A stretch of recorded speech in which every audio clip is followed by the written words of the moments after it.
Hello সবাইকে, রিমিস drawing ওয়ার্ল্ডের নতুন একটা ভিডিওতে সবাইকে অনেক অনেক স্বাগত।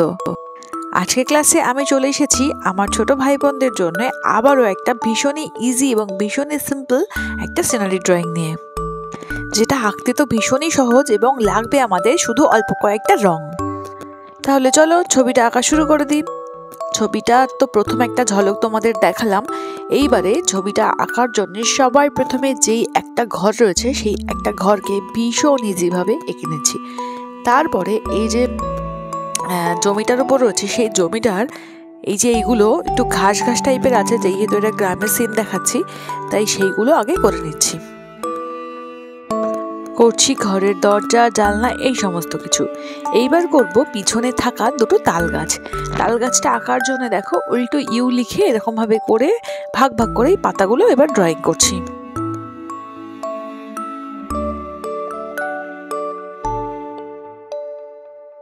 আর গুড়িটার জন্য কোনো একা বেঁকা দাগের দরকার নেই, দুটো মোটামুটি একটু স্ট্রেট দাগ টানলে ব্যাস হয়ে যাবে। ঠিক সেম ভাবে পাশে আরো একটা তাল গাছ এঁকে নিচ্ছি। আমি সবসময় চেষ্টা করি যাতে তোমাদের ছোট এবং সিম্পল কিছু ড্রয়িং আইডিয়াস শেয়ার করতে, যাতে তোমরা খুব সহজে প্র্যাকটিসও করতে পারো আর ছবিগুলো কমপ্লিটও করতে পারো একা একা। যদি তোমাদের আমার ভিডিওগুলো ভালো লেগে থাকে তাহলে অবশ্যই সাবস্ক্রাইব করে আমার পাশে থেকো, আর কেমন লাগছে কমেন্ট করে জানিও। দেখো মোটামুটি দুটো তাল গাছ তো হয়ে গেছে। তাল গাছের গুড়ির গায়ে এরকম ছোট ছোট কিছু দাগ দিয়ে দিলাম। আর এখন বাকি যে জমিগুলো রয়েছে সেই জমিগুলো এরকমভাবে ভেঙে ভেঙে ভাগ ভাগ করে করে নিচ্ছি। আর সামনে কিছুটা জল করে দিচ্ছি, জলের ঢেউ, পরে যেটা রং দিয়ে ফিল করে নেব। এবার করছি জলের মধ্যে অল্প কিছু ঘাস।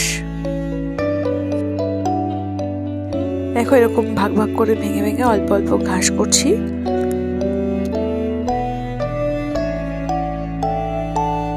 ব্যাস আর করবো না, অল্পই থাক। এইবারে পেছনে করছি দূরের পরিবেশ। এবার করছি একটা ছোট্ট সূর্য, এবার করব কয়েকটা পাখি। ব্যাস তাহলে আমাদের ড্রয়িং কমপ্লিট। ও আর পেছনে কয়েকটা ছোট ছোট গাছও করে দিচ্ছি, কারণ পেছন দিকটা একটু ফাঁকা ফাঁকা লাগছিল। ব্যাস হয়ে গেছে। চলো তাহলে এবার রং বের করে ফেলো। এই ছবিটা রং করার জন্য আমি polo oil pastel colour use করছি, তোমরা তোমাদের সুবিধা মতো রং ইউজ করো। সবার প্রথমে শুরু করছি আকাশের রং দিয়ে। আকাশের জন্য সবার প্রথমে আকাশি রংটা হালকা একটু ইউজ করছি। উপর দিকটা একটু চেপে করলেও নিচের সাইডটা কিন্তু মোটেই চেপে করব না, নিচের সাইডটা একটু হালকা হাতেই করে ছেড়ে দিচ্ছি। দেখো তোমরা দেখলেই বুঝতে পারবে উপরটা একটু চেপে চেপে করা আর নিচটা একটু হালকা হাতে করা।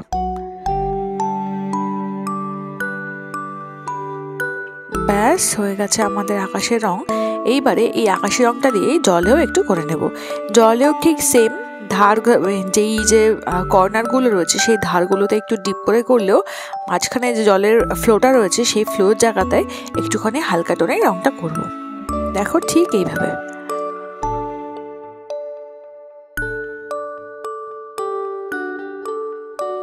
দেখো কেবল একটা রং দিয়ে আমাদের আকাশ আর জল মোটামুটি কমপ্লিট। এইবারে অরেঞ্জ কালার দিয়ে সূর্যর সমস্ত রংটা করব, আর সূর্যের কিছুটা ছটা বেরোচ্ছে বা রে বেরোচ্ছে সেই জায়গাটা একটু করলাম। এইবার এই অরেঞ্জ কালারটা দিয়েই ঘরের চালের ঠিক মাথার উপরটা করছি। ব্যাস এবার দেখো ভার্মিলিয়ান রেড দিয়ে একটু মিশিয়ে দিচ্ছি, তারপরে রেড কালার দিয়ে বাকি অংশটা পুরোটা ফিল করে দেব। ব্যাস হয়ে গেছে। এইবারে অ্যাশ কালার দিয়ে ঘরের যে দেওয়ালটা আছে সেই দেওয়ালের নিচের অংশটা সেটাও একটু উপর দিকটা ডিপ, নিচের দিকটা হালকা করে ফিল করে নিয়েছি। এইবার অ্যাজ ইউজুয়াল জানলা এবং দরজার জন্য করছি বার্ন সাইনা, আর এই যে গাছের গুড়ির এক সাইডে সেই সাইডটাও করছি বার্ন সাইনা। তারপরে ইয়েলো আকার রং দিয়ে সবটাকে মিশিয়ে নিয়েছি, যেই ক্লিপটা কোনোভাবে মিসিং হয়ে গেছে। এখানটা আমি গাছের গুড়ি আর দরজার জন্য ইয়েলো আকার রং ইউজ করেছি। তারপরে এই যে জমিটা রয়েছে এই জমির ওপরের সাইডটা করছি লেমন ইয়েলো। লেমন ইয়েলো হালকা সবুজ এবং ডিপ সবুজ যে সিকোয়েন্সে আমরা মাঠের রং করে থাকি ঠিক সেই সিকোয়েন্সেই আমরা এই জায়গাটাতেও ফিল করব। এবার দেখো হালকা সবুজ লাগিয়েছি, এই হলুদের গায়ের সঙ্গে মিশিয়ে মিশিয়েই লাগাবো। আর ডিপ সবুজের জন্য বেশিটা জায়গা রাখিনি, কারণ হালকা সবুজটাই এখানে একটু বেশি দেখাতে চেয়েছি।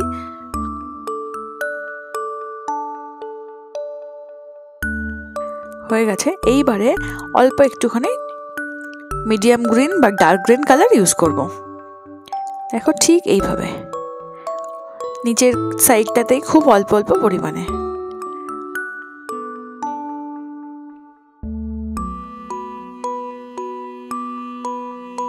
হয়ে গেছে। এখন করছি দূরের পরিবেশের রং। দূরের পরিবেশের জন্য প্রথমে স্যাপ গ্রিন বা অলিভ গ্রিন এরম নিচটা লাগিয়ে নিচ্ছি। এইবারে উপরে লেমন ইয়েলো রং দিয়ে মিশিয়ে দেব।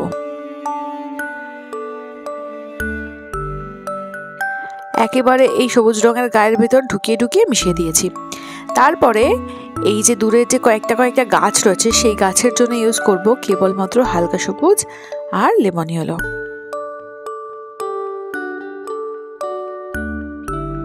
হয়ে গেছে। এইবার যে তাল গাছের মাথাগুলো রয়েছে সেই তাল গাছের মাথায় কিছুটা জায়গা আগে হালকা সবুজ রং করে নিচ্ছি। সবটা জায়গা কিন্তু করব না, কিছুটা জায়গা করে বাকিটা ফাঁকা রাখছি। এখন মিডিয়াম গ্রিন রং বা লিভ গ্রিন রং দিয়ে এই জায়গাগুলো ভর্তি করে নিচ্ছি।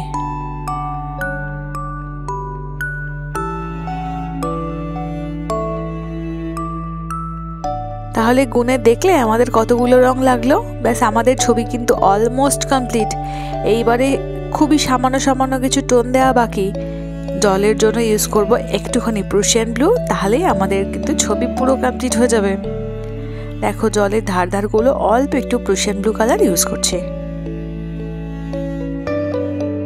আমার যারা ছোট ভাই বোন সবে আঁকা শুরু করেছো তাদের জন্য এই ছবিগুলো হচ্ছে একদম পারফেক্ট, যাতে কোনো বেশি টোন দেওয়ার দরকার নেই, কোনো ঝামেলা নেই। এই যে জলের মধ্যে যে কয়েকটা ঘাস রয়েছে সেই কয়েকটা ঘাসে হালকা একটু সবুজ রং করে দিচ্ছি। এইবারে জলে আর একটুখানি জায়গা একটু প্রুশিয়ান ব্লু হাইলাইট করব এই জলের নিচের কিছু ঘাসের তলার দিকটা। ব্যাস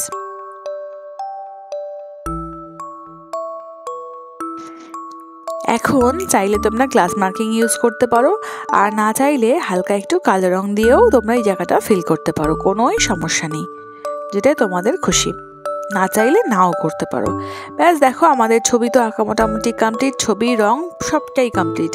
কেমন লাগলো তোমাদের কমেন্ট করে জানিও। টাটা, দেখা হবে পরের ক্লাস।